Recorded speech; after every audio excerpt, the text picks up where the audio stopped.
안녕하세요. 사연 읽어주는 남녀입니다. 오늘도 와주셔서 감사드리며 그럼 오늘의 사연 바로 소개해드리겠습니다. 중년 애청자 여성이 서글픈 마음을 무릅쓰고 이렇게 사연을 보내드려요.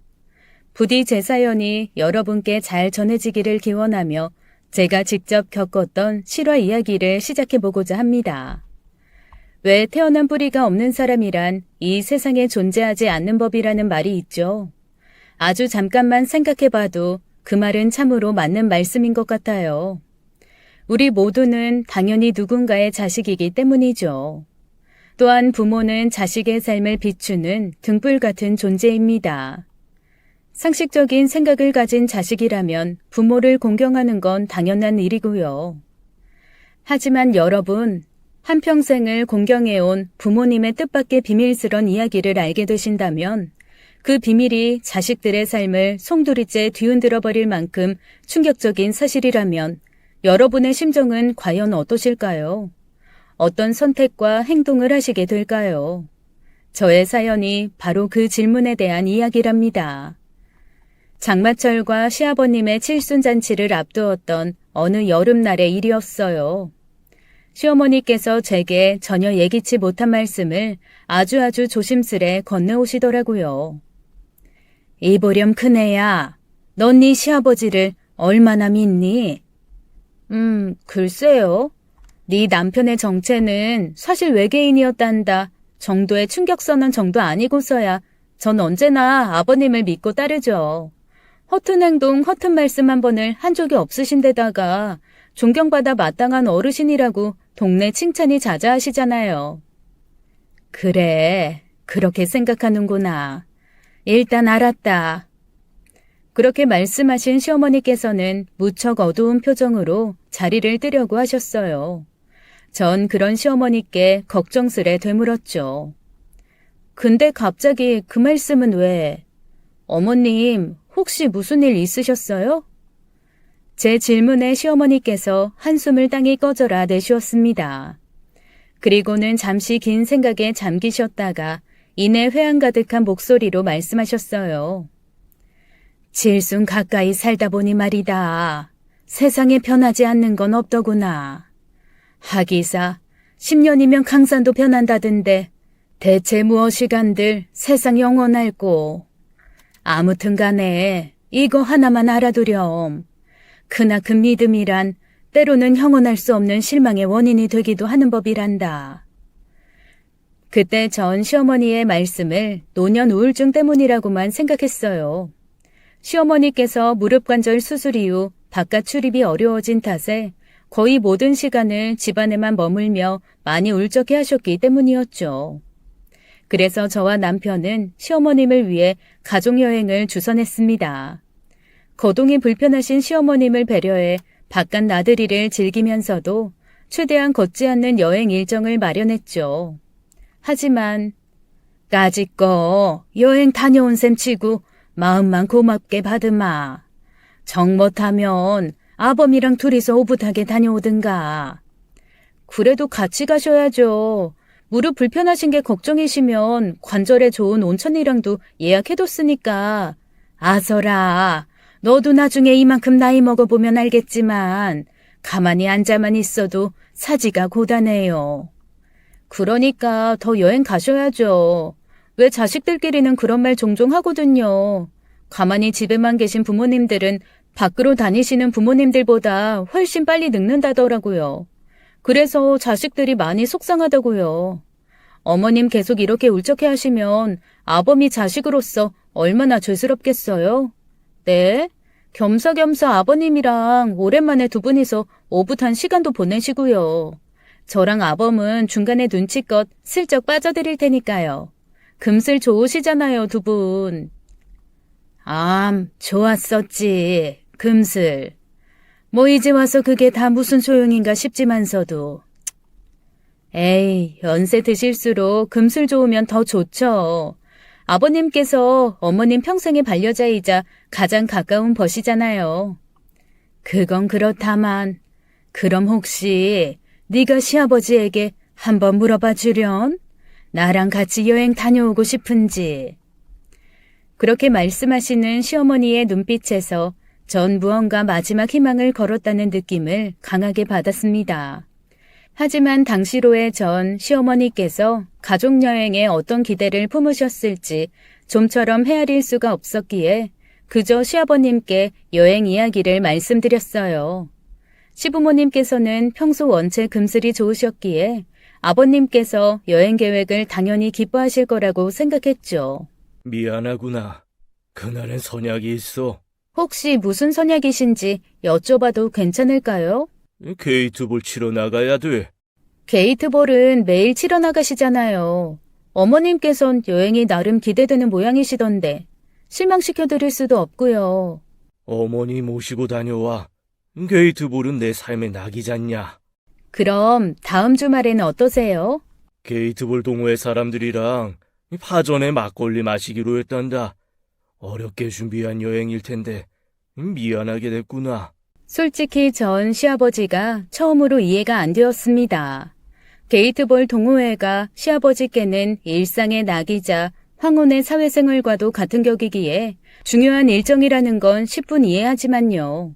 아무리 그렇다고 해도 덮어놓고 여행을 거절하는 시아버지의 모습에선 묘한 위화감마저 느껴졌죠. 또한 평소 시아버지께서는 무척이나 금슬 좋은 부부이자 가정적인 분이셨기에 전 더더욱 이해가 되지를 않았었고요. 결국 저희 부부가 준비한 여행 계획은 시아버지의 거듭된 거절과 불참 선언으로 인해 끝내 무산이 되고야 말았습니다. 바로 그때부터였던 것 같아요. 제가 그토록 금슬 좋던 시부모님 사이에서 처음으로 냉랭한 기류를 느끼게 된 것 말이죠. 시부모님께서는 저희 부부 앞에서 크게 내색하지는 않으셨지만 분명 차가워지셨습니다. 함께 차를 나누며 제잘제잘 담소를 나누는 횟수도 부쩍 줄어들었고 오며 가며 서로를 바라보는 눈빛에서는 어느샌가 사랑이 식어 있었죠. 다만 여행 무산 이후로 한동안은 은연중에 냉랭한 분위기만 감돌았을 뿐 별 탈은 없었어요. 시아버지께서는 지난 매일이 그러하셨던 것처럼 게이트볼 동호회 활동을 이어가셨고 시어머니께서도 거의 집에 머무르시며 분재 화분을 가꾸셨죠. 그런 시어머니가 걱정이었는지 오랜 버신 김씨 아주머니께서 종종 찾아오셨습니다. 두 분께서는 행여 제가 들으면 안 되는 이야기라도 있는 것처럼 매번 안방으로 들어가셔서 이야기를 조용히 나누고는 하셨어요. 그러던 어느 날 어김없이 시어머니와 안방에서 담소를 나누신 김씨 아주머니께서 집을 나서시는 길을 배웅 나온 제게 슬쩍 귓속말을 하셨습니다. 네 시어머니 참 불쌍한 사람이야. 아니 글쎄 남편이라는 인간이 글쎄. 아유 아니다 됐다. 이 얘기 꺼낸 거 알면 네 시어머니한테 혼나요 내가. 무슨 얘기인데 말씀을 하다 마세요. 혹시 아버님 일인가요? 이렇게만 알아두거라. 앞으로 어떤 일이 벌어지든 간에 너랑 아범은 어머니 편이어야 돼. 그게 사람된 도리에 맞는 일이니. 라고 말씀하시는 김씨 아주머니의 표정은 심상치가 않았어요. 그 표정에서 전 시부모님 사이에 전에 없이 감돌던 냉랭한 기류를 순간 떠올렸죠. 대체 무슨 일이 벌어지고 있기에 우리 가족에게 이런 변화가 생긴 걸까? 걱정이 되었던 저는 혹시 아버님께서 노름에 손을 대셨나? 하는 생각을 하게 되었습니다. 가까운 친구가 시아버지께서 노름에 빠지시는 바람에 자식들 살림살이까지 풍비박산이 나버린 일이 있었거든요. 하지만 노름에 대한 제 걱정은 금세 사그라들었습니다. 왜 노름에 빠지셨다면 그에 걸맞는 징후들이 있었을 거잖아요.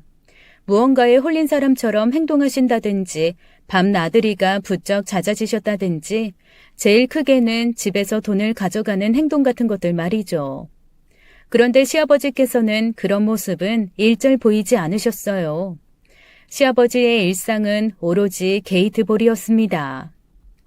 또한 제가 노름에 대한 걱정을 도무지 계속 이어갈 수 없었던 이유는 시아버지께서 얼마나 울고진 성품의 참 어른이신지를 너무나도 잘 알고 있었기 때문이었어요. 아직도 눈에 선합니다. 결혼 허락을 받기 위해 처음 시댁에 찾아왔던 날의 일이요. 사실 젊을 적 저와 남편은 남들 보기에는 그다지 어울리지 않는 연인이었어요. 고졸인 저는 생활비 걱정이 끊이지 않는 가난한 집안의 첫째 딸이었고, 명문대를 졸업한 남편은 남부러울 것 없이 좋은 집안의 외동아들이면서 대기업 직원이었죠. 그래서 저희가 연애 사실을 밝힐 때면 주변 분들은 늘 한결같이 놀라셨습니다. 너무나도 다른 너희가 어떻게 연인이 될 수 있었냐면서요. 양가의 경제적 격차가 걱정이 되진 않느냐고는 걱정을 듣는 일도 종종 있었습니다. 물론 저 또한 남편과의 차이를 전혀 신경 쓰지 않을 수는 없었는데요.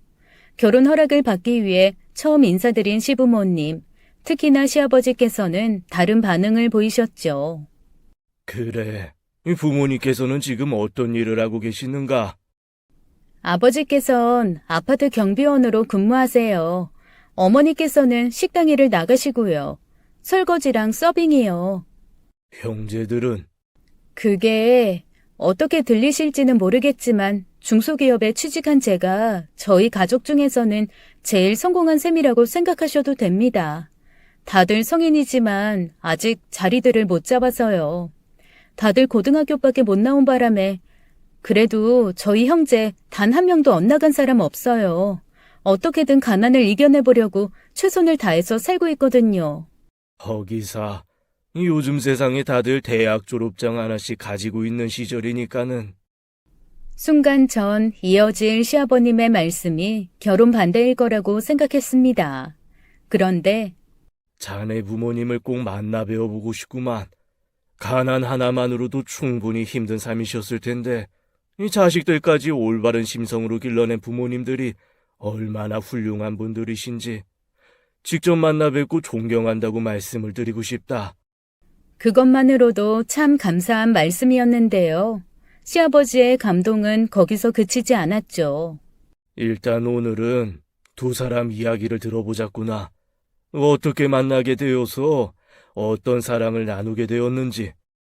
제가 근무하는 회사가 아드님 일하는 대기업의 하청업체입니다. 업무상 자주 교류하다 보니 아드님 사람 됨됨이가 참 마음에 들더라고요. 아무래도 그 마음이 서로 같았던 모양이에요.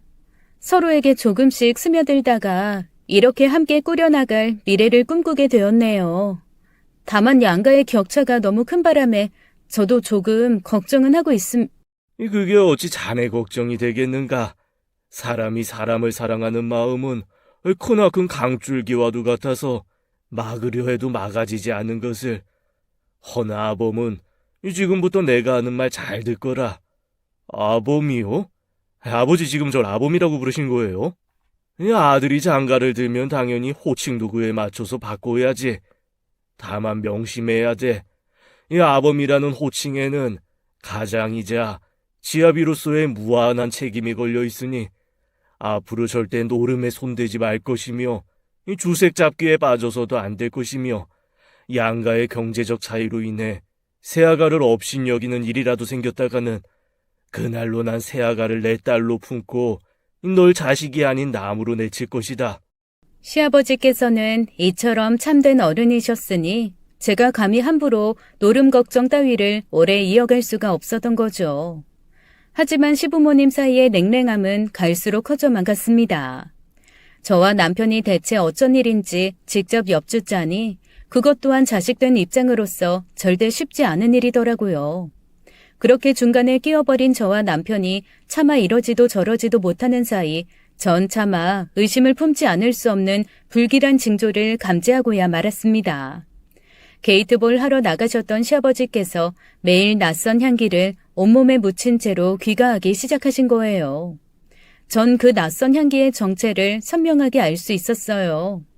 친정이 월세를 제때 내지 못해 수시로 새방에서 쫓겨날 때마다 한 달씩 때로는 두어 달씩 모텔에서 월방으로 머물러야만 했던 경험 덕분이었죠. 네, 맞습니다. 시아버지께서 밖에서 묻혀오신 낯선 향기의 정체는 모텔 화장실에 공짜로 쓰라고 비치되어 있는 싸구려 샴푸의 향기가 분명했어요. 그리고 시아버님께선 남자시죠. 남자가 밖에서 모텔 샴푸 냄새를 달고 들어온다? 심지어 거의 매일? 그것만큼 불길한 징조와 명확한 증거가 세상 어디에 또 있을까요? 시아버지께서 게이트볼을 핑계로 황혼 미래를 즐기고 계시다는 거 절대로 아니기를 바랬어요. 시아버지의 바람은 저로선 상상조차 끔찍한 일이었죠. 그래서 부족한 며느리가 괜히 오해를 했었던 것이길 바라는 마음으로 시아버지께 아주 조심스레 여쭈어 보았습니다. 게이트볼이 은근히 땀이 많이 나오는 운동인가 봐요. 그렇죠? 미안하구나. 땀에 젖은 빨래하느라 고생이 많지. 아무래도 장마철이 코앞이다 보니까는 날씨가 많이 습해. 이 땀이 자연적으로 마르지를 않는구나. 그래서 요즘 혹시 밖에서 씻고 들어오시는 건가요? 그러자 시아버지께서는 처음으로 제 앞에서 당황하는 모습을 보이시더라고요. 아니, 그게 무슨 소리냐? 요즘 밖에서 묻히고 들어오시는 샴푸 냄새요. 집에서 쓰는 샴푸랑 다르길래요. 아이, 그거. 운동 끝나면 동호회 사람들이랑 사우나에 들렸다 오잖냐. 네, 이해합니다. 아니, 이해하려고 노력했습니다. 여름에 운동을 하다 보면 금세 땀으로 온몸이 꿉꿉해져 버리는 탓에 동호회 친구분들과 사우나를 들러서 목욕을 하고 오셨을 수도 있을 테죠. 하지만 시아버지께서는 황혼 미래를 즐기고 계신 것이 분명했어요. 시어머니께서는 그걸 알게 되시고는 부쩍 우울해지고 냉랭해지셨던 거고요. 그런 제 확신은 결코 섣부른 지레 짐작이 아니었습니다. 제가 샴푸 향기 이야기를 꺼내고 시아버지께서 사우나라고 둘러대셨던 바로 다음 날부터 시아버지께서 목욕용품들을 챙겨서 게이트 볼장에 나가기 시작하셨거든요. 더 이상 모텔 샴푸 향기를 누구에게도 들킬 수 없다는 행동이셨죠. 모든 사실을 눈치채고 난 뒤로 전 차마 시어머니를 뵐 낯이 없더라고요. 남편에게도 솔직하게 털어놓을 수가 없었습니다. 그리고 얼마 뒤 야근을 마치고 늦은 밤이 되어서야 귀가한 제가 지친 몸을 이끌고 현관문을 열려는데 시어머니의 고함 소리가 넘어오더군요. 잘한다. 참 잘하는 짓이야 아주. 그래, 엉뚱한 년한테 한눈 팔린 것도 모자라서 며느리한테 들켜버리기까지 하니까 기분이 좋든? 그 말을 원치 않게 훔쳐듣는 꼴이 되어버린 전 그야말로 참담한 심정이었습니다. 시어머니께서 제가 불륜을 눈치챘다는 걸 알고 계신다는 사실에 고개가 툭 떨어지고야 말았고 저도 모르는 사이에 현관 밖으로 몸을 숨기게 되었죠. 그런 저를 눈치채지 못한 시부모님께서는 계속 다투셨습니다. 내가 며느리한테 뭘 언제 들켰다고 그래, 이 사람아. 그리고 엉뚱한 년한테 한눈을 팔리다니. 평생 안 그러던 사람이 왜 갑자기 이런 식으로 사람을 잡나? 왜 안 하던 짓을 하냐고. 죽을 날 받아놓은 것도 아니면서. 며느리 시집 온 지 거의 30년이다, 30년. 그 시간 내내 한 집안 살림 같이 일구면서 친부모 자식만큼이나 정답게 지내던 고부 사이라고 우리가. 걔 얼굴만 봐도 무슨 생각인지 뻔히 보이는데. 근데 그런 며느리가 요즘 내 눈을 못 마주치더라. 눈치야 훤하지. 당신 바람 피우고 다니는 거 알아챘단 얘기밖에 더 되겠냐고. 어허, 바람이라니. 난 밖에서 부끄러운 짓 하고 다닌 적 없으니까 말 조심해. 인간아, 불륜을 저지르려면 아무도 모르게 잘 숨기기나 하든가. 오죽 사방팔방 흘리고 다녔으면 동호회에 바깥 양반 보내놓은 안 사람들이 줄줄이 내 걱정일까. 그러고도 내가 모르길 바래? 어떤 여편 애들이 그런 헛소리를 짓거리고 다녀? 이름대. 내 당장에 혼쭐을 내버릴 테니까. 최옥분, 당신이랑 연분한 그 여편네 이름 더해줘? 그 여편네랑 어떤 모텔을 들락거렸는지? 당신 몰래 내 뒤밟고 다녀? 이거 의부증이여. 이혼 사유까지 될 수 있는 사안이라고. 알아?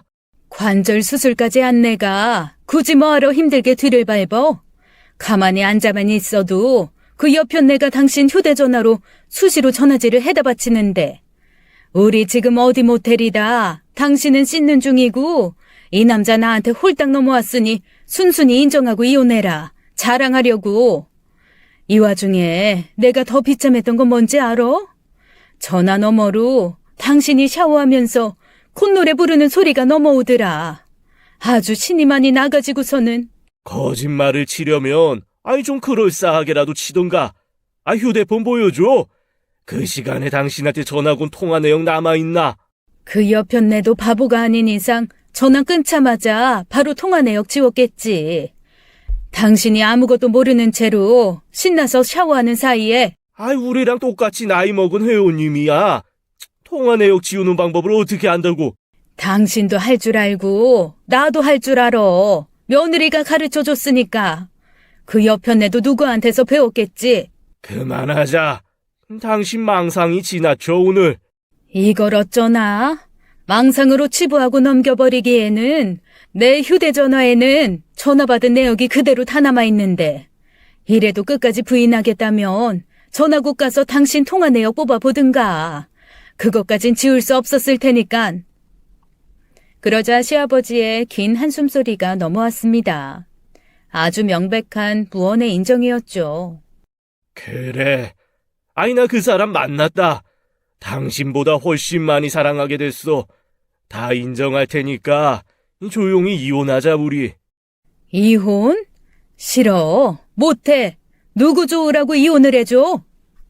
그렇게 시어머니께서는 이혼을 완강하게 거부하셨고, 원치 않게 훔쳐들어버린 저에게는 세상 가장 잔인한 임무가 주어졌어요. 남편에게 시아버님의 불륜 사실을 고백하고 대책을 마련하는 것이었죠. 제 고백을 들은 남편은 충격에 휩싸였어요. 차마 아무런 표정도 짓지 못한 채로 그저 멍하니 얼어붙었죠. 전 그런 남편을 일단 친정으로 데려다 놓았습니다. 시아버님의 불륜에 대한 대책을 마련하려면 남편이 마음을 추스르는 것이 우선이었던 데다가 다행스럽게도 시아버님께서는 시어머니께 손찌검하실 분까지는 아니셨으니 일단 안심하기로 했었죠. 물론 시부모님께는 제가 불륜 사실을 전부 다 알아버렸다는 내색은 하지 않았고요. 그로부터 남편은 한 며칠을 몸살을 앓았습니다. 세상 가장 훌륭한 부모라 믿어 마지 않던 아버지의 불륜. 자식으로서 제정신이었다면 오히려 그게 이상한 일이었어요. 남편은 얼마 뒤 가까스로 정신을 차렸고 저희 부부는 곧장 대책회의에 돌입했습니다. 순리대로 생각하자면 두 분께 이혼을 권해드리는 것이 맞아. 우리가 아무리 아버지를 존경하며 살아왔다고 해도 어머니께 상처 입히는 잘못까지 덮어서는 안 되는 일이니까 우린 우리대로 당연히 어머니 편이 되어드려야 하고 상황에 따라서는 그 불륜녀한테 본때도 보여줘야 하고. 나도 그렇게 생각해. 어머님께서 이혼은 절대 못해주겠다고 완강하게 버티시니까 그게 걱정이지. 도무지 올바른 답이란 존재하지 않을 것만 같은 미궁 속. 할 일 없는 시간은 또 며칠씩이나 부질없이 흘러가 버렸습니다. 그리고 결국 저희의 삶을 송두리째 뒤흔들어 놓을 재앙이 터져버리고야 말았어요. 유독 거센 폭우가 끊이지를 않았던 그해 장마철의 한가운데 일기예보에서는 대형 태풍이 북상하고 있음을 연달아 전하고 천둥번개가 당장 무슨 일이라도 날 것처럼 흉흉하게 몰아치던 그날 밤 시어머니께서 저희 부부를 불러다 앉혔습니다. 그런데 시어머니께서는 이혼은 절대 안 된다시며 버티시던 모습과는 다르게 무척이나 겁에 질린 채로 사색이 된 표정이셨죠. 시아버지께서도 시어머니가 왜 겁에 질려 있는지 전혀 모르시는 것 같았고요. 바로 그때 시어머니께서 온몸을 덜덜 떨며 입을 여셨습니다. 난 네 아버지랑 황혼이혼을 하련다. 어머님, 일단 물 한 잔 드시면서 진정을. 더 시간 끌어서 좋을 것도 없어. 허니 이 자리에서 확실하게 단둘이 지어버리련다. 제발요. 어머님 지금 많이 이상하세요. 무언가에 겁에 질려있는 사람 같으시다니까요. 그러자 시어머니께선 순간 표정을 바꿔지으시더니 애써 덤덤하니 말씀을 이어가셨어요. 하지만 떨리는 몸과 목소리는 좀처럼 주체할 수 없는 눈치셨죠. 내 뜻은 다 전했으니 너흰 그렇게 알고 너무 충격받지는 말려무나. 어차피 며느리 너도 시아버지 얘기 다 눈치채고 있었잖니. 네, 알아요. 어쩌다가 알게 되기는 했는데요. 그래도 왜 갑자기 이혼 쪽으로 마음을 바꾸셨는지 차근차근 설명을 해주셔야 저희도. 너희는 물러나 있거라. 이거 부부 일이야. 당신 오늘 이러는 이유가 뭐야? 귀신이라도 본 사람처럼 덜덜 떨고 앉아가지고서는 설마 진짜로 죽을 날이라도 받아놓은 거야? 이 병원에서는 뭐래? 그래도 걱정은 되나 봐. 어떻게 걱정을 안 하나 이 사람아? 내가 당신 남편인데. 그런 사람이 왜 엉뚱한 여편네랑. 아유, 일 더 어지럽게 만들지 말고 당신이 그렇게 원했던 이혼 서류 보낼게. 바로 도장 찍어서 친정으로 돌려보내. 시어머니께서는 말씀을 마치기가 무섭게 미리 챙겨두었던 짐을 들고 집을 나가셨어요. 그런 시어머니의 뒷모습은 마치 무언가로부터 급히 도망치는 사람처럼 보였죠. 시아버지와 저희 부부는 시어머니를 뒤쫓아 나갔습니다. 억수 같은 빗줄기를 아무리 헤매어봤자 시어머니를 찾을 순 없었어요. 시어머니의 친정 쪽을 찾아다닌 시아버지 또한 마찬가지였죠.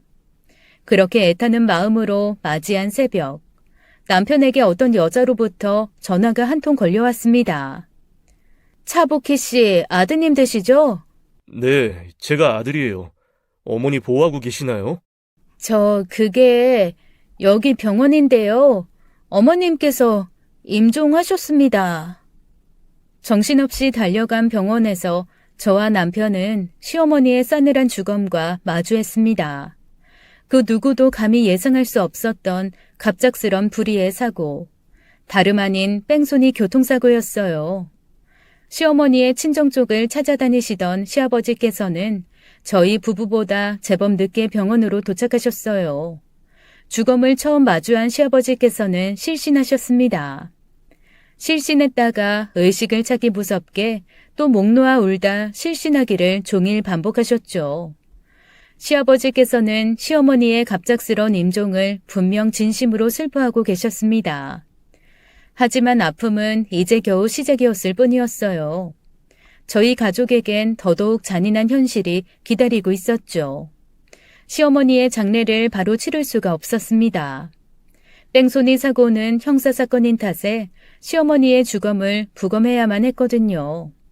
부검이 끝난 뒤 경찰 쪽에서 사인을 확정짓는 서류가 도착해야지만 장례를 치를 수 있는 안타까운 상황이었던 거죠. 그 와중에 더 복장이 터져나가는 일은 말입니다. 경찰 쪽에서 뺑소니 가해자에 대한 어떤 흔적조차 찾지 못했다는 것이었어요. 사건 시간에 비가 워낙 심하게 내렸던 밤인 탓에 주변을 오가는 행인들이 없었고 그 말인즉 아무런 목격자도 없다는 뜻이었죠. 교통 CCTV에 기대를 걸었지만 상황은 마찬가지였어요. 굵고 거센 빗줄기에 CCTV 화면이 사실상 거의 다 가려지다시피 해서 가해 차량이 검은색 그랜저라는 차량 종류만 간신히 식별해 내었을 뿐이었습니다. 가해 차량의 번호판 식별에는 끝내 실패하고야 말았고요. 심지어 사고 시간 사고 현장을 지나간 다른 차량도 없었죠. 결국 다른 차량들의 블랙박스에는 애초에 희망조차 가질 수 없었던 겁니다. 다만 가해 차량의 부서진 범퍼 조각 하나를 확보할 수 있었습니다만 그것만 가지고는 범인을 추적하고 체포하기란 불가능에 가까운 일이었어요. 검은색 그랜저라는 차량은 대한민국에서 가장 많이 팔린 차종 중에 하나인데다가 가해자가 어디 작은 정비소에 보험 처리 안 하고 현금으로 범퍼를 교체해버리면 사고로 인한 범퍼 교체 이력이 남지 않게 되니 경찰로서는 추적이 불가능해지는 거죠. 가해 차량에 남아있을 시어머니의 혈흔 또한 거센 빗줄기에 전부 씻겨 내려갔거나 범인이 바보가 아닌 이상 혈흔을 가만히 내버려 둘 리도 만무하고요. 그나마 시어머니의 부검이 생각보다 빨리 끝나서 다행이었습니다. 비로소 장례를 치를 수 있게 되었으니까요. 부검이 끝나던 날에도 시아버지께서는 울다가 실신하다가를 반복하셨어요. 결국 시어머니의 장례 절차는 오로지 저와 남편에게만 맡겨졌죠. 저희 부부는 시어머니를 빈소로 모셔놓고 한편으로 지인들께 부고 소식을 전했고 부검하는 며칠 내내 발만 동동 구르던 시어머니의 친정 식구들이 즉시 도착했습니다. 차마 형언할 수 없는 슬픔의 오열 속 전 시어머니의 친정 식구들 중 한 분으로부터 영 석연치 않은 말을 듣게 되었어요. 아이, 어떻게 된 거랍니까? 아이, 뺑소니가 확실하답니까? 이 범인은요? 아직까지는 경찰이 계속 수사 중이니까 소식 들리는 대로 말씀 올리겠습니다. 아이고, 아이고, 아이, 그 좋은 집안에 그 좋은 남편까지 두고, 이 뭐가 급해서 이리 서둘러 급히 가버렸을꼬. 상황을 보아하니 어르신께서는 시어머니의 사정을 전혀 모르시는 것 같았습니다. 전 그 지점이 너무나도 석연치가 않았어요. 왜냐하면 전 저희 부부가 시어머니를 찾아 거리를 헤매이는 사이에 시아버지께서는 시어머니의 친정 식구들을 찾아다니셨다고만 알고 있기 때문이었습니다. 만약 시아버지께서 정말 시어머니를 찾아서 방문하셨다면 친정 식구분들께서는 제 시부모님이 파경 위기라는 사실 또한 알고 계실 테죠. 그런데 바람피운 남자가 좋은 남편이라니. 의아했던 제가 시어머님 쪽 친정 식구분들께 사건이 있던 날 밤에 시아버지께서 시어머니를 찾아 방문하셨는지 여부를 조심스레 여쭤보았더니 놀라운 답변이 돌아왔어요. 아이, 글쎄요. 부군께서 그날 밤 저희 식구들을 찾아다닌 일은 없다는데요. 아무리 좋게 생각을 하려고 해도 의심스럽지 않을 수가 없었습니다. 심지어 시아버지의 차는 가해 차량과 똑같은 검은색 그랜저였으니까요.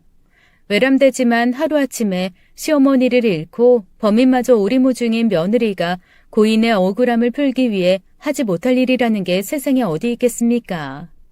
더욱이 사건 당일 황혼이혼을 선언한 시어머니께서는 분명 겁에 질렸던 데다가 애초에 일이 이렇게까지 번져버린 시발점은 시아버지의 불륜 때문이었잖아요.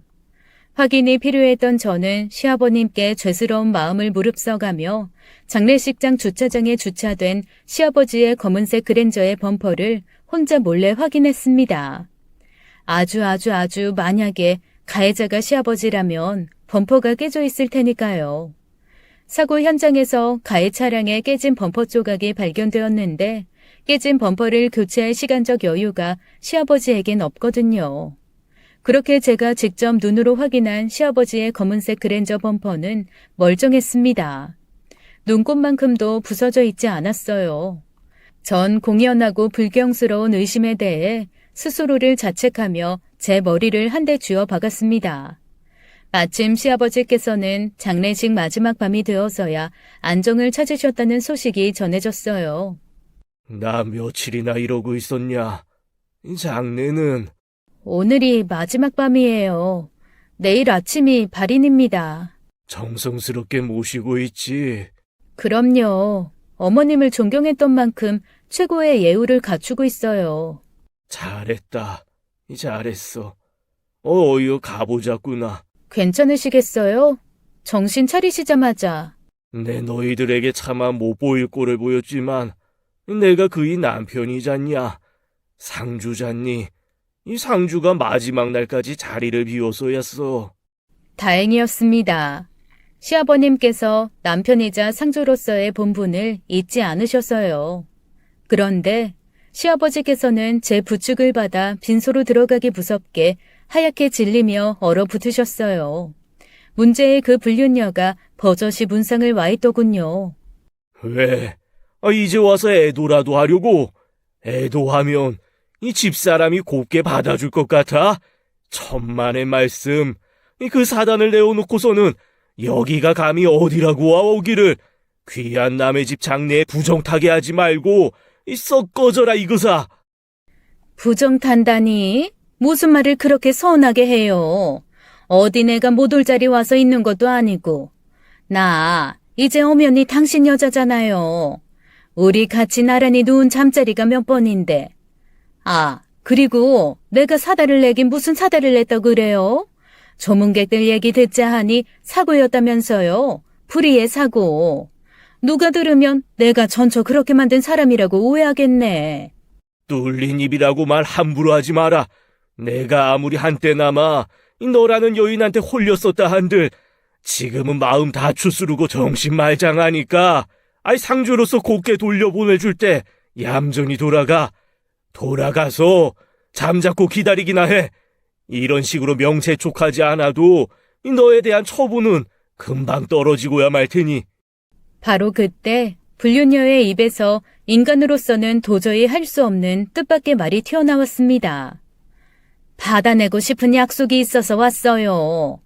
죽은 전처 사망신고하러 동사무소 가는 날 저도 같이 가요. 같이 가서 혼인신고 올립시다 우리. 그 약속만 해주면 조용히 돌아갈게요. 그 말에 시아버지는 확 겁에 질려버리셨어요. 마치 황혼이혼을 선언하던 시어머니의 모습처럼 말이죠.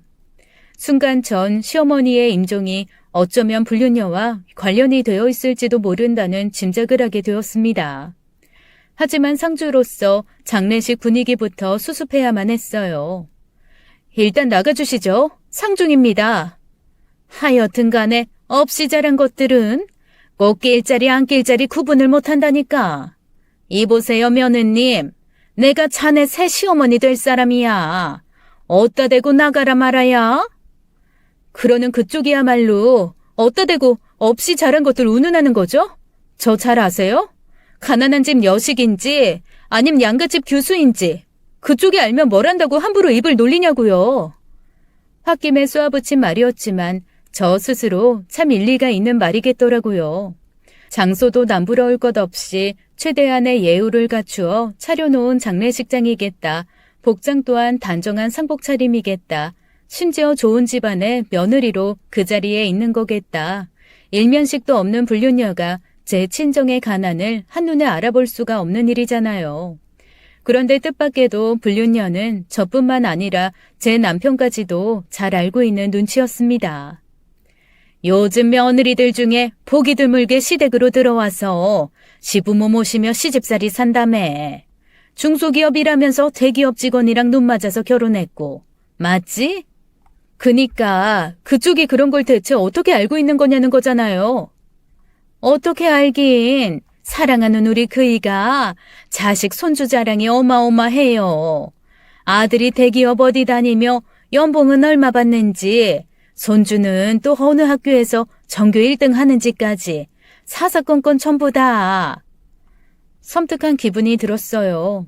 시아버지 입장에서야 자식 손주 사랑이 원체 두터운 분이시니 당연히 자랑을 하고 다니실 순 있겠지만 문제는 그 말이 불륜녀의 입에서 나오니까 괜히 꺼림칙했습니다. 저와 남편에 대한 정보를 가지고 나쁜 방향으로 악용하자면 얼마든지 가능할 테니까요. 특히나 제 아들이 어느 학교에 다니는지까지 알고 있다는 말에는 그야말로 등골이 오싹해졌죠. 그런 저를 더 꺼림칙하게 만들었던 건 불륜녀의 한마디 한마디마다 치를 떨며 갈수록 더 사색이 되어가는 시아버지였습니다. 자식 사랑이 죄도 아닌데 시아버지께선 대체 무엇에 치를 떨고 무엇을 두려워하고 계셨던 걸까요? 그런 고민에 빠진 채 불륜녀를 쏘아만 볼 수밖에 없었던 저에게 그때 시아버지께서는 왜 세상 가장 괴로운 사람이 된 표정으로 갑자기 이런 말씀을 건네오셨던 걸까요? 네 시어머니, 그냥 사고 아니다. 아주 작정하고 일부러 벌인. 그냥 단순한 뺑소니 사고가 아니라니. 제 의문은 극한으로 치닫고야 말았습니다. 생각해보면 시아버지께서는 범인에 대해 한 번도 묻지 않으셨어요. 정신을 차리셨을 때도 빈소를 지키겠다고만 하셨을 뿐이었죠. 보통 이런 상황에는 정신을 차리자마자 범인부터 묻는 게 순서일 텐데요. 이상했습니다. 혼란스러웠어요. 아버님께서 어머님 사건에 깊게 엮여 있으신 걸까? 아버님이 범인이 아니라는 건 확인했으니까 그렇다면 범인을 도우셨던 것일까? 아니면 혹시 범인을 다 알고 계시면서도 아직 신고를 안 하신 걸까? 그렇다면 대체 왜 신고를 하지 않으신 거지? 혹시 지금 여기 와 있는 저 불륜녀와 관련 있는 거 아니야? 하는 생각들이 꼬리에 꼬리를 물고 번져나가는 통에 머릿속이 터져나갈 지경이었죠. 바로 그 순간 뺑소니 수사를 담당하던 경찰들이 장례식장에 난데없이 방문했어요. 조문을 위해서는 아니었습니다. 경찰들이 급한 걸음으로 곧장 시아버지께 다가섰으니까요. 그러자 시아버지께서는 경찰들에게 순순히 두 손을 내밀으셨죠. 얼핏 보기로는 나 잡아가라 하는 사람처럼요. 이에 전 결국 시아버님이 범인이었나? 하는 절망에 빠져들고야 말았습니다. 그런데 연락 주시자마자 급하게 달려왔습니다. 증거 블랙박스 가지고 계시다면서요? 네, 여기 있습니다. 비가 원체 많이 와가지고서는 잘 찍혀 있는지 모르겠습니다만서도. 시아버지께서는 수갑을 차기 위해 두 손을 내밀으셨던 것이 아니었어요. 작은 블랙박스 메모리칩이 행여 바닥이라도 떨어질세라 두 손에 곱게 쥔 채로 경찰들에게 건네셨을 따름이었어요. 그 사실을 알게 되고 나서야 저는 안도할 수 있었고, 블랙박스 메모리를 건네받은 경찰들은 메모리 속 영상을 현장에서 노트북으로 확인했습니다. 그리고 곧장 불륜녀의 손목에 수갑을 채웠죠. 최욱분 씨, 긴급 체포합니다. 불리한 진술 거부할 수 있고 변호사 선임할 수 있어요. 지금부터 하시는 모든 말씀 법정에서 불리하게 작용될 수 있다는 점 알아두시고요. 아니, 절 왜요? 내가 한 잘못은 임자 있는 남자를 사랑한 죄밖에 없는데 설마 사랑도 죄가 된다는 건가요? 간통죄 그거 폐지됐잖아. 본인이 이번 뺑소니 사건의 유력한 용의자세요. 나 참 기가 막혀가지고서는 정말 아닌 밤중에 뚱딴지 같은 소리도 유분수지. 뭐? 뺑소니? 체포영장은 가지고 와서 이러는 거야 지금? 그래서 방금 말씀드렸지 않습니까? 긴급 체포라고. 영장은 사후에 발급받아서 보여드릴 테니까 할당하시죠. 싫어. 난 인정 못해. 미란다 원칙 고지도 없는 이딴 체포는 형사법상 불법이라고. 네네, 그래서 지금 고지하고 있습니다. 미란다 원칙. 불리한 진술을 거부하실 수 있고요. 변호사를 선임할 권리 당연히 있으시고요. 지금부터 하시는 모든 말씀 법정에서 불리하게 작용할 수 있으니 유의하세요. 됐습니까? 이제 순순히 동행합시다 좀. 수상쩍게도 형사법과 체포 절차에 대해서 너무 잘 알고 있었던 불륜녀는 온갖 악을 다 질러가며 끌려가지 않으려고 한참을 버틴겼지만 결국 경찰들의 손에 의해 번쩍 들려가지고서는 아주 꼴사납게 연행되어 갔어요. 그런 혼란이 잠시 진정되고 난 뒤에서야 저와 남편은 시아버지를 바라보았습니다. 시아버지께서는 묵묵히 시어머니의 영정에 절을 올리시고는 심장을 저며내는 심정으로 저희에게 모든 내막을 들려주셨어요. 내가 오늘 정신 차리자마자 제일 먼저 한 일이 뭔지 아냐? 주머니에 넣어둔 블랙박스 메모리 칩이 잘 있는가? 그것부터 확인했단다. 두 번째로 한 일은 경찰에 신고한 거였고, 네 시어머니 그렇게 만든 뺑소니 범인이 저 몹쓸 여편네라고. 왜, 다 알고 계셨으면서 왜 사건 당일에 신고하지 않으셨어요? 꼴의 불륜도 사랑이랍시고 한때나마 정주었던 여인을 쉽게 신고할 수가 없더구나. 네 시어머니 죽음을 가까이에서 마주하고 나서야 정신이 번쩍 들었지만 그때 난 슬픔을 주체할 수 없는 바람에 제정신이 아니었고 늦어서 미안하다. 마음고생들이 얼마나 많았을꼬. 그동안 대체 두 분께 무슨 일이 있으셨던 건데요? 네? 일이 이렇게 되려고 내가 동년배들에 비해 듣는 귀랑 보는 눈만큼은 멀쩡했던 모양이지. 시간을 잠시 거슬러 올라가 뺑소니 사건 당일, 가해 차량이 아닌 또 다른 차량 한 대가 사건 현장 CCTV 사각지대에 마치 숨죽이듯 주차되어 있었습니다. 가해 차량과 똑같이 생긴 검은 그랜저였고 그 차가 바로 시아버지 차였어요. 가뜩이나 심한 비 때문에 CCTV 영상이 식별 불가능했기에 경찰 입장에서는 두 검은 그랜저가 하나의 차량이라고 오판을 했던 거고요. 그때 시아버지께서는 황혼이혼을 선언하고 집을 나가버린 시어머니를 찾아 돌아다니던 참이었습니다. 거리를 아무리 헤매고 다녀도 좀처럼 시어머니가 보이지 않자 저희 부부에게 시어머니의 친정 쪽을 찾아보겠다고 연락을 하셨어요. 그리고는 친정 어르신들에게 전화를 걸려는 찰나 저만치 거센 빗줄기를 맞으며 위태롭게 걷고 있는 시어머니를 발견하셨죠. 바로 그 순간 불륜녀의 검은색 그랜저가 시어머니 앞에 멈춰섰고 시아버지께서는 두 여인 앞에 동시에 모습을 드러낼 염치가 차마 없었기에 근처에 조용히 차를 주차시켜 놓고서는 잠시 기다리셨대요. 두 여인이 대화를 마치면 시어머니에게 다가가 집으로 데려오실 요량이었죠. 그런데 마침 차에서 내린 불륜녀가 다짜고짜 시어머니를 거칠게 몰아세우더랍니다. 시아버지의 밝은 두 눈과 귀, 그리고 블랙박스가 지켜보고 있다는 사실을 꿈에도 모른 채 말이에요. 어떻게 이혼 도장을 찍고 나오시는 길인가? 나 여기 있는 줄은 어떻게 알고? 어떻게 알긴. 집 앞에 차 대놓고 기다리고 있었으니까 알지. 알수록 무서운 사람이네요. 자식 직장 주소에 손주들 어느 학교 다니는지까지 들먹이면서 이혼 안 해주면 그쪽에다가 해코지하겠다고 협박하지를 않나? 이런 식으로 사람을 감시하고 다니지를 않나? 무서운 사람인 거 알면 대답이나 해. 이혼 도장 찍고 나오는 길이냐고 묻잖아. 내일 날 박는 대로 찍을 겁니다. 위자료는? 이봐요. 아니, 그냥 혹시나 해서 자식 해코지 안 당하게 하려고 황혼 이혼하는 주제에 겁도 없이 위자료까지 받아낼 생각이라면 꼭 말려주고 싶으니까. 당신이 위자료 받아가면 당신 외동아들이나 손주한테 큰 병고 생기는 수가 있어? 입만 열면 협박질이 아주. 그래, 말 나온 김에 물어나 보자. 해코지를 대체 뭘 어떻게 할 건데? 누누이 얘기했잖아. 나 밑바닥 천전하면서 살아온 년이라고. 세상 무서울 것 없는 사람이 원하는 걸 어쩌면 무슨 짓인들 못할까. 그래서 나한테 겁먹었고 또 그래서 마음 바꿔가지고 이혼하겠다고 선언한 거였잖아. 안 그래? 당신 이런 사람인 거 남편도 알아?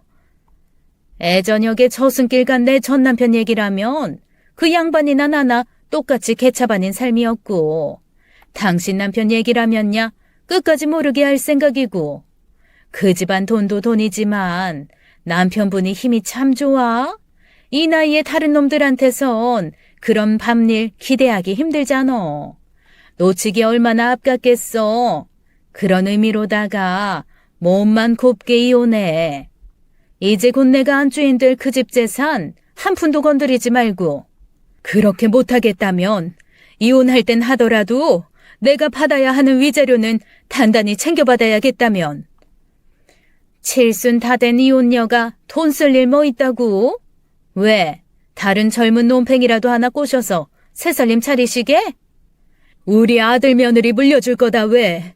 마침 얘기 나온 김에 이혼 도장 찍으면서 각서도 한 장 받아야겠네. 너랑 혼인신고 하지 말 것. 만약 하게 되더라도 재산 전부 아들 며느리한테 상속해놓고 다음에서야 할 것. 혹시라도 남편이 그 조건 거절한다면 나 이혼 안 해. 자식 손주를 위해서라도 절대. 너 미쳤니? 아니, 이제야 좀 제정신이 번쩍 든 거지. 까딱하다가는 자식 며느리도 모자라서 손주 인생까지 어두워지게 생겼는데 언제까지 니까지 것한테 겁먹어서 휘둘리고 있을 수만은 없으니까.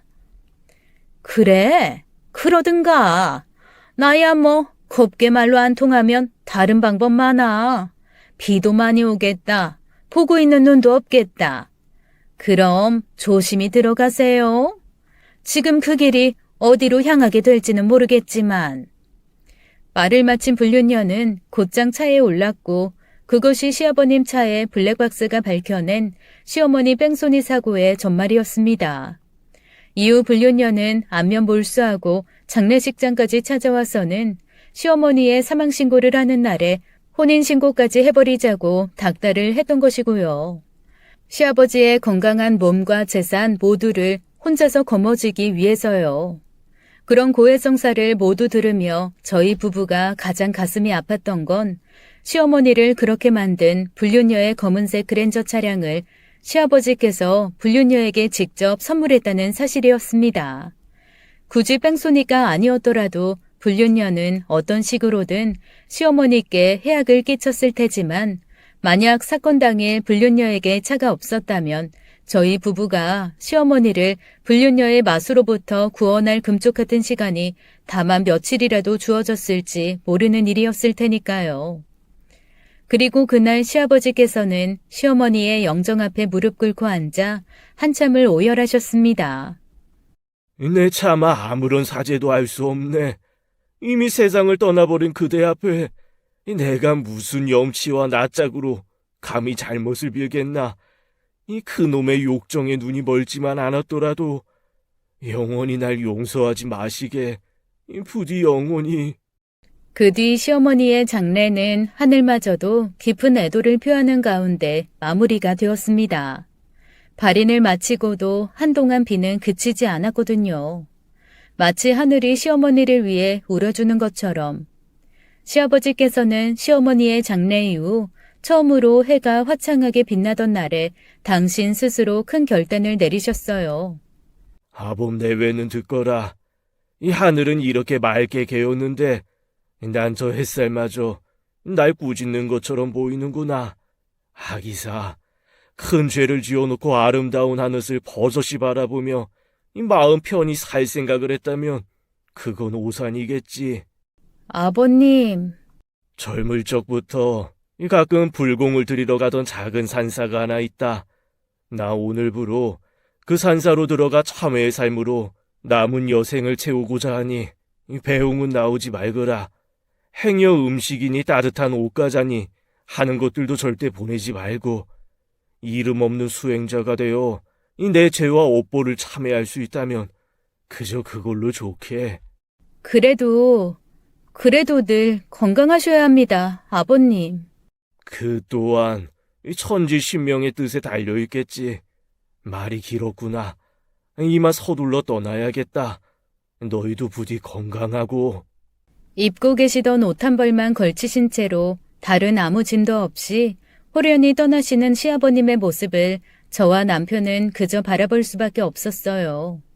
불륜녀와 엮인 일련의 사건들로 인한 시아버님의 죄책감은 저희로서는 도저히 헤아릴 수 있는 것이 아닌 까닭이었습니다. 다만 저희 부부는 시아버님을 미워하는 마음으로 보내드리지는 않았어요. 뭐랄까, 솔직히 말씀드리자면 시아버님의 불륜에 대해서는 여전히 잘못이라고 생각합니다. 그러나 당신의 잘못을 있는 그대로 받아들이는 시아버님의 마음가짐은 미워하고 원망해버리기엔 너무나도 숭고한 것이었죠. 실제로 시아버님께서는 오늘도 이름 없는 작은 산사에 머무르고 계십니다. 정식으로 머리를 깎고 스님이 된 것은 아니지만 과거의 가슴 저린 사연을 품은 방랑객이자 하나의 수행자로서 그곳에 머물며 공양밥을 짓고 청소와 빨래를 하고 매일같이 정성 들여 불공도 올리면서 당신께서 스스로 선택하신 참회의 삶을 꿋꿋하게 이어나가고 계세요. 그래서 저희 부부는 시아버님을 도저히 원망할 수가 없습니다. 또 얼마 전에는 저희의 삶을 송두리째 뒤흔들었던 불륜녀와의 악연 또한 마침내 종지부를 찍게 되었어요. 물론 결코 쉽지만은 않은 과정이었죠. 형사재판을 앞둔 불륜녀가 형량을 줄일 목적으로 무료 국선 변호사를 통해서 합의를 제안해왔거든요. 이에 저는 시어머님과 시아버지의 자식된 도리로서 구치소 접견실로 향해 불륜녀와 마주 앉았습니다. 얘기해봐. 합의금 얼마면 돼? 선처 바란다는 탄원서 한 장 같이 써주면 그 대가로 몇백만 원 더 얹어줄 요량도 있는데. 사과가 먼저 아닌가요? 고개 숙여 사과하면? 그럼 공짜로 합의서에 도장 찍어줄래? 이보세요. 아니면 그냥 돈 불러. 피차 이러쿵 저러쿵 시간 낭비하지 말고. 얼마나 줄 수 있는데요? 얼마나 받아야 하는 겁니까? 대체 얼마나 거액을 바라길래? 대체 얼마를 받으면 돌아가신 시어머님께서 살아 돌아오실 수 있을까요? 대체 얼마나 큰 돈을 받아야 엉망이 돼버린 우리 가족을 원래대로 되돌려 놓을 수가 있죠? 100억? 1000억? 어디 자신 있으면 대한민국 전부를 팔아다가 가져와 보시던가요. 그만큼의 돈을 전부 가져다 바친다고 한들 내가 당신을 털끝만큼이라도 용서하나. 그게 지금 합의하러 나온 사람이 할 말이야? 착각하는 모양인데 합의가 아니라 경고하러 나온 겁니다. 당신이 저지른 죄값을 어떻게 치르는지 시부모님의 자식된 도리로서 끝까지 두고 보겠다는 경고. 역겨운 년. 네, 맞습니다.